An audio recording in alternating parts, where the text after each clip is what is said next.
ప్రియులారా, మన ప్రభు అయిన యేసుక్రీస్తు నామములో మీకు శుభోదయం. ప్రభు సమీపంగా ఉన్నాడు. అనుదిన ఆత్మీయ ఆహారం డిసెంబర్ 3 బుధవారం.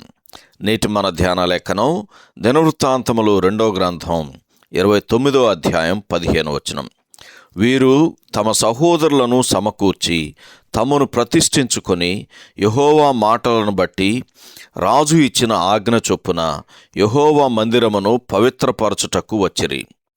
వ్యాఖ్యానాంశం హిజ్కియా 3వ భాగం పునరుజ్జీవము యొక్క లక్షణాలు.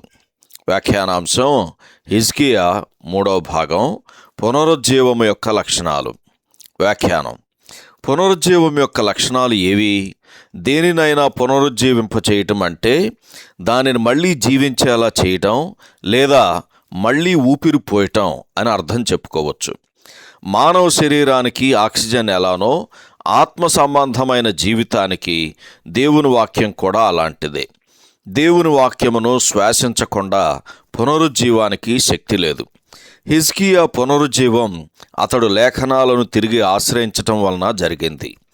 ఈ పునరుజ్జీవం పూర్తిగా దేవుని వాక్యపు పునాది మీద ఆధారపడింది. జీవితాలను మార్చటానికి పరిశుద్ధాత్మ ఉపయోగించేది దేవుని వాక్యమని గ్రహించాలి. పౌలు తిమోతితో వాక్యమును ప్రకటించుము అని చెప్పినప్పుడు పౌలు ఈ విషయాన్నే ప్రత్యేకించి చెప్పాడు.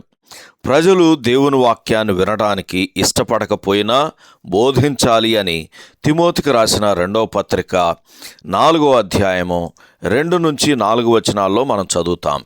మనం తిమోతి 1వ పత్రిక 2వ పత్రిక చదువుతున్నప్పుడు దేవుని బిడ్డ జీవితంలో దేవుని వాక్యం యొక్క ప్రాముఖ్యత గురించి వివరించే వచనాలు ఒకదాని వెంట మరొకటి అనేకం రాయబడినట్లు చదువుతాం. ఈ పునరుజ్జీవానికి మరో కారణమేమంటే పరిశుద్ధతకు ప్రాధాన్యత ఇవ్వటం. ఎవరి హృదయం ప్రభువుకు ప్రత్యేకించబడి ఉండదో అలాంటి వారు తమ జీవితంలో పరిశుద్ధాత్మ శక్తిని అనుదినము నూతనంగా అనుభవించలేరు. రక్షణ సందేశం ప్రకటించటం పునరుజ్జీవం యొక్క మరొక లక్షణం. 2వ దినవృత్తాంతములు 30వ అధ్యాయములో హిజ్కియా పస్కా పండుగను పునఃప్రారంభించాడు.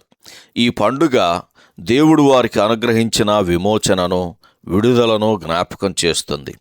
చాలా సంవత్సరాలుగా వారు దీనిని ఆచరించటం మర్చిపోయారు. నేడు క్రీస్తే మన నిజమైన పస్కా పశువు. అయితే మనం కూడా దీనిని మర్చిపోవచ్చు లేదా దాని అర్థాన్ని మర్చిపోవచ్చు. మరి ఆయన ఎవరు, ఆయన ఏమి చేశాడు అనే దాని గురించిన అనుదిన నూతన గ్రహింపు మనకుండాలి. ఆనందాన్ని తిరిగి పొందటం ఈ పునరుజ్జీవంలో భాగమే. దేవునికి సరైన స్థానం ఇచ్చినప్పుడు ఫలితంగా ఆనందం కలుగుతుంది. దానివలన నా హృదయంలో పునరుజ్జీవం ప్రారంభమవుతుంది. సహోదరుడు టిమ్ హ్యాడ్లీ సీనియర్ శుభములతో వందనాలు. ఈ సందేశాలకు సంబంధించి కానీ బైబిల్కు సంబంధించి కానీ మీకేమైనా ప్రశ్నలు ఉంటే ఈ క్రింది నంబరుకు వాట్సాప్ ద్వారా పంపించండి. మీ ఆత్మీయ క్షేమాభివృద్ధి కోసం అనుభవజ్ఞుల ద్వారా జవాబులు అందించబడతాయి.